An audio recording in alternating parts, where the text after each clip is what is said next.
Hey, how you doing today? I am Tequila Coleman. In today's video, we're going to answer one of our standards questions she sent in. Now, standards are those who are currently standing for marriage restoration. So they are currently married, dealing with a prodigal wife or a prodigal husband. Now, here's the question. Hello there. I have been reading your book and I find it very informative. However, I have a question regarding accountability. Does the same rule apply to me in the case that I was a prodigal for years and did my own thing, and now my husband is a prodigal doing his own thing? What I mean by that is he is now in a counterfeit relationship. He refuses to be intimate with me and will not leave the counterfeit, but think that she would eventually leave him, so he keeps telling me to be patient. The last time he said this was several months ago. I haven't really brought it up since then because he wants us to be friends and build on that. My question to you is, should I keep away from him since he refuses to leave her?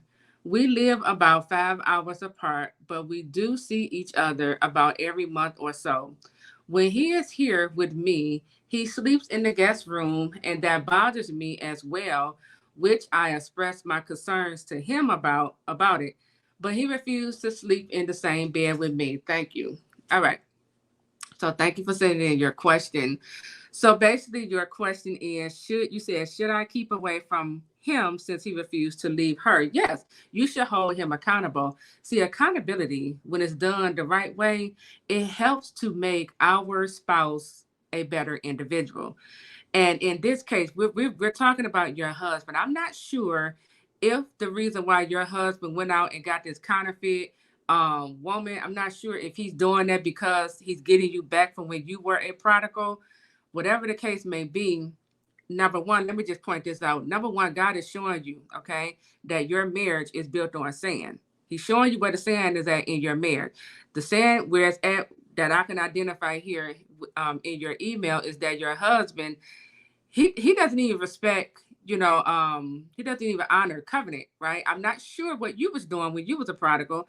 I don't know if you stepped out, and committed adultery or had another man on the side. I'm not sure, but based upon your email, your husband, um he doesn't, respect covenant. He doesn't, he doesn't believe in just being faithful, to his wife. He also neglected you, right? And he's putting you second. It's like his foundation, it just is not built on the rock. Okay. And this is why you're having these issues with him. So God has to come in and tear down his whole entire foundation. And this is where accountability comes in at. So since you've been reading the book, I'm sure you have been praying for your prodigal husband. It's not enough to just pray. Now we got to move into accountability. I have to hold my husband accountable because as his help me, as his wife, I'm here to help him to become a better husband for the whole entire family. And one way how I do that is, through prayer. And the second way is with accountability, right? I don't accept anything less than his best, right? I don't even allow my husband to put me second, right? So when your husband tell you things such as, um, he would not leave the counterfeit and he thinks she would eventually leave him, so you be patient. You don't tolerate that. You don't even listen to that. You are the wife. If he's not ready to leave that counterfeit, okay, and it sounds like y'all are already living in different houses, so go ahead and let him go home, okay? And I won't even open my door back up to him until he decides he's done with every counterfeit and he's ready to invest into your marriage, right? Now I know he said you stated in the email, he wants y'all to be friends and build on that, but you cannot build a friendship when he got the door open to the enemy. How can I build a friendship with someone who is steady lying to me every single day? Come on now. So again, we got to go right back to accountability. Accountability, and let me say this, because a lot of you,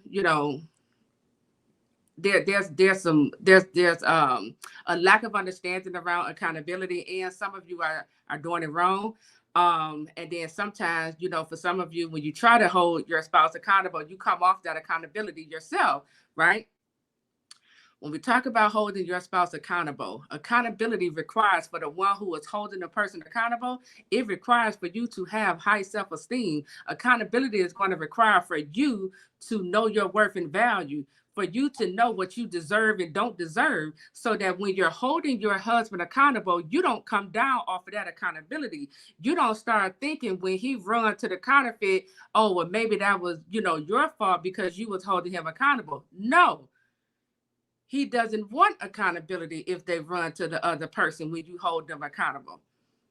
If they had a little temper tantrum, they just trying to manipulate you into stop holding them accountable because they refusing to change. But when you know your worth and value, when you have high self-esteem, you're able to overlook all of that temper tantrum. You're able to say, get out and don't come back until you're ready, okay, to fix this over here, okay? But he need accountability. He need accountability. And you stated in here, let me see if I can find it.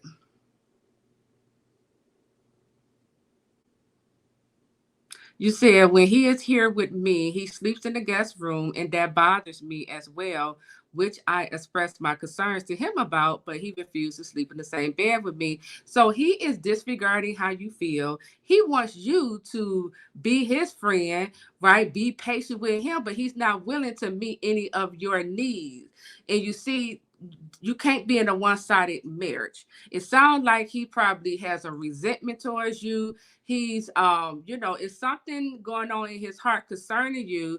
That's not your problem, that's his problem that he must begin to deal with. So I will begin to pray and ask God, move my husband to, just forgiving me, for the things that happened in the past, release out of his heart that resentment, the grudge, the bitterness, the anger, the unforgiveness, right?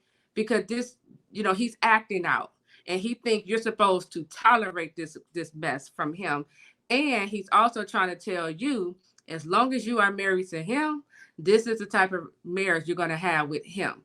You're going to tolerate him being with other women, and you're going to wait and be patient until these other women eventually leave him. He's telling you this in his behavior and with his words, okay? And so if you're not in agreement with this type of marriage, then you don't go along with it. You don't even tolerate this. The Bible considers him, the way how he is acting, an evil-willed husband. He's not even lining up with the scripture concerning a husband. Husband, it's a husband, live with your wives in an understanding way, right? Husbands are to be loving towards their wives, right? He's everything but that. So we don't go along with this. Your husband right now is the Lord. That is your husband, okay? So hold him accountable. He needs accountability, and he needs to know that you're not going to sit here and be patient watching your husband be with another woman. No, you're not going to give him permission to continue to cheat and commit adultery. No, ma'am. That's what your behavior must begin to communicate to him, so that he know, okay, I got to get my act together, because as long as you stay here tolerating this, what you've been tolerating, he's going to continue to give you this, and it might get even worse. So something about you have to change in order to see change for the better happen in your marriage. Okay. So that is my advice. That is my advice. I am Tequila Coleman. I'll talk to you all real soon. Take care.